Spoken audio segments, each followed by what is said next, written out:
Поможет ли Duolingo заговорить на иностранном языке? Тем более, если это такой сложный язык, как русский. Если честно, среди преподавателей принято как-то немного смеяться над Duolingo. Но факт остается фактом. Среди студентов это приложение номер один для изучения языков. Так что мы говорим, а вы все равно не слушаете. Поэтому давайте вместо моих просто теоретических аргументов мы посмотрим на реальный опыт. Молодой человек едет в Москву, чтобы проверить, сможет ли он разговаривать с людьми на улицах после Duolingo. Он ставит себе конкретные задачи. Спросить дорогу, спросить совет, что посмотреть в центре Москвы, сделать заказ в кафе и так далее. И устанавливает правила. Не переходить на английский, не пользоваться переводчиком. И спойлер, у него все получается. Так что же, Duolingo действительно работает? Давайте разбираться. В этом видео я поделюсь важными выводами, которые я как преподаватель сделала, когда смотрела это видео. Всем привет, дорогие друзья! Я Мария Петрова, и мой канал для тех, кто изучает русский как иностранный. Сегодня я буду комментировать вот это видео. Оно было очень популярно на YouTube в прошлом году, набрало миллионы просмотров, и многие люди в комментариях делились своими историями о том, как им Duolingo не помог, насколько для них опыт с Duolingo был, наоборот, негативным. Не как у автора видео. И в этом видео я хочу прокомментировать, в чем секрет успеха вот этого конкретного студента. Первое, на что я обратила внимание и на что вообще стоит обратить внимание, автор видео говорит об этом и в заголовке видео, и постоянно в течение видео. Но мне все равно кажется, что многие зрители просто закрыли на это глаза. Он учил русский 700 дней. Друзья, 700 дней – это 2 года. Он каждый день занимался в течение 2 лет.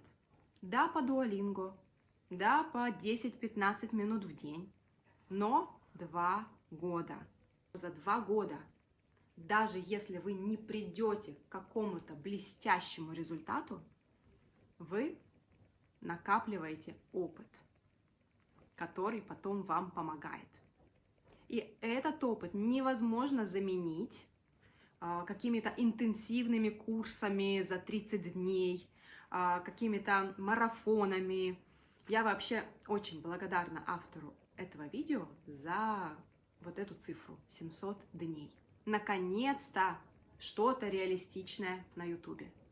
Если честно, я как преподаватель очень устала от заголовков типа «Как я выучил язык за 30 дней». Никак. Второй фактор, на который стоит обратить внимание, автор видео поставил перед собой конкретные и реалистичные для его уровня задачи. Как я сказала, это были задачи типа спросить дорогу, попросить совета, что посмотреть в центре Москвы, сделать заказ в кафе, да, не просто поговорить с носителями языка, не обсудить глобальные проблемы, мировую политику, поговорить о смысле жизни, да, чувствуете разницу? И часто проблема именно в том, что вот эта цель разговаривать с носителями языка – это ваша конечная цель. Вы потом к ней придете. Но пока вы идете к ней, вам важно выбрать что-то конкретное. Вот есть у вас русскоговорящие родственники.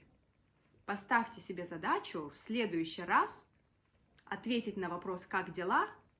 не просто «хорошо», а поделиться своими новостями, рассказать что-то конкретное. Или обсудите, какая погода у вас. Да, зависит от того, что вы изучали, что вы изучаете. Поставьте себе конкретную задачу И вы сразу увидите, что вы можете почувствовать и увидеть свой прогресс. Третий фактор. Вот этот студент, Рами, он прекрасно владеет одним важным навыком. Он использует в разговоре то, что он уже знает. Видно, что это спонтанная речь, что он сразу строит фразы на ходу. И, внимание, да, мы уже обсудили, что он учил русский язык 700 дней, поэтому ему есть из чего выбрать. Да, у него нет такого страха, что я знаю только 5 фраз, потому что я учил русский 30 дней. Да, вот здесь опыт вам как раз очень помогает. Четвертое, еще один важный навык, который есть у этого студента, когда он слышит носителей языка, когда они ему отвечают. Думаете, что он все понимает? Конечно, нет. Кстати, в этом видео он прекрасно показывает, что на самом деле он понимает. Мы видим русских людей, которые говорят ему какую-то фразу, а на экране он показывает, что из этого он понял. И иногда он не понял ничего, иногда он понял только 1-2 слова, но он не останавливается, не паникует, а продолжает диалог, да, используя вот это вот слово, которое он понял, он продолжает диалог. А здесь важно, он фокусируется на том, что он понял, не на том, что он не понял. И это вот еще одна такая ловушка для очень многих студентов. Мы всегда фокусируемся на новом. Да? Обратите внимание, как вы, например, читаете текст или как вы слушаете какой-то материал.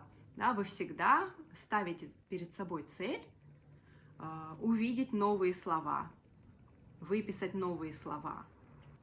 Поменяйте фокус, особенно когда слушаете. Фокусируйтесь на том, что вы поняли, потому что именно это поможет вам вести диалог. В разговоре с носителями всегда будет то, что вы не поймете. Всегда, на любом уровне. Здесь важно уметь использовать то, что вы поняли. И это можно делать на любом уровне. Пункт, которого все ждали. Давайте поговорим про ошибки.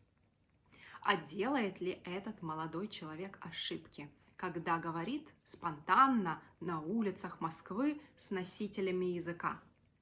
Да, делает. Делает много ошибок. Иногда после каких-то диалогов он даже комментирует на камеру, что чувствует себя неловко, что, наверное, надо было как-то подготовиться получше и так далее. Да, он делает ошибки. Но здесь важно, носители языка его все равно понимают. Ему удается выразить свою мысль. И он не боится делать эти ошибки. И именно поэтому ему удается справиться со всеми своими заданиями. В комментариях к моему последнему видео кто-то из вас написал, что вы бросили учить русский из-за того, что делали много ошибок. И мне стало очень-очень грустно от этого комментария. В жизни не так много ситуаций, где важно говорить без ошибок. Но это, пожалуй, экзамен. И если вам нужно выступить публично, это какая-то важная презентация. Согласитесь, для большинства из вас это не актуально. Если у вас нет такой задачи сдать экзамен, выступить с презентацией, у вас не должно быть цели говорить без ошибок. И если у вас есть еще такая проблема, что вы боитесь делать ошибки, я хочу вас отправить посмотреть вот это видео, которое сегодня я комментировала. И обратите внимание, как реагируют носители языка на улицах, когда слышат вот эту речь. Они его хвалят.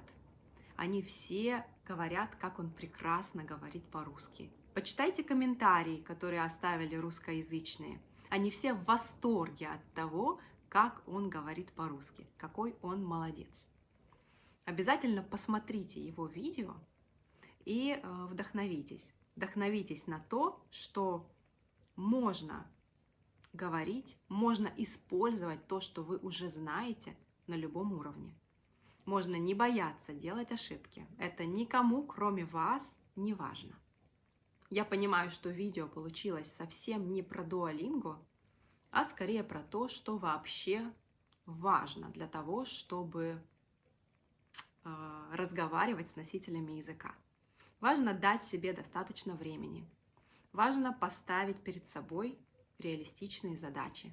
Важно говорить, используя то, что вы уже знаете. Важно чувствовать себя комфортно, когда вы понимаете не все. И важно не бояться делать ошибки. Развивает ли все эти навыки Duolingo? Лично я сомневаюсь. Но здесь можно сказать, что ресурс, материал, который вы используете, не так важен. А вы сами можете обращать внимание на вот эти пункты, про которые мы сегодня поговорили. Поделитесь своим опытом, общались ли вы с носителями языка. Буду ждать вашу обратную связь в комментариях. До встречи в новом видео. Пока!